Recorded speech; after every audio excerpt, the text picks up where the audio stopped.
காலை பொழுது. மாயா கண் திறந்து, இன்று நான் பழங்கள் பறிக்கணும் என்று மகிழ்ச்சியாக புறப்பட்டாள். அப்பாவுக்கு உதவி செய்வதையே மாயா ரொம்ப விரும்புகிறாள். பட்டி, நானும் வர்றேன் என்று மண்டு ஸ்டைலில் ரெடியின்னு ஜாக்கெட்டை தட்டி கொண்டு வந்தான். அவர்களின் பழத்தோட்டம் ஒரு வண்ண உலகம் போல இருந்தது. மாம்பழம், வாழை, கொய்யா, பப்பாளி எல்லாம் கண்ணுக்கு விருந்து. இந்த மரங்களை நானும் அப்பாவும் பட்டியுடன் சேர்ந்து நட்டது என்று மாயா பெருமையுடன் சொன்னாள். பட்டி, வாவ், இது ஒரே கூல். மரத்தில் இருக்கும் பழங்களை பார்த்தால் எல்லோருக்கும் சாப்பிடும் எண்ணம் தோன்றும் வகையில் இருந்தது. மாயா ஒரு குட்டி மரத்தட்டில் நின்று பழங்களை பறித்தாள். பட்டி கூடையை எடுத்து பழங்களை மாயாவிடமிருந்து வாங்கினான்.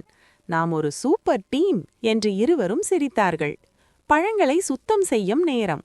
மாயா தண்ணீரில் பழங்களை அழகாக கழுவினாள். பட்டி, இவை பெரியது, இவை குட்டி என்று அவற்றை ஒழுங்குபடுத்தினான்.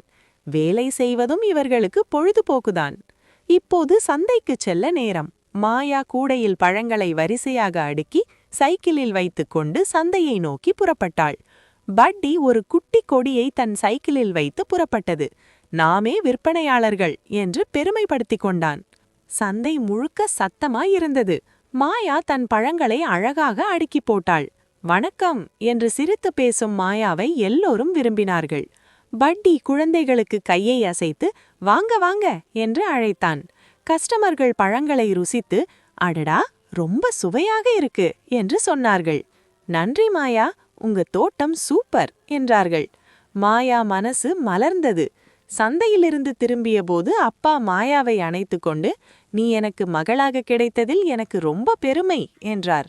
மாயா, வருங்காலத்தில் நாம் இன்னும் நிறைய பழமரங்களை நட வேண்டும் என்று உறுதியுடன் சொன்னாள்.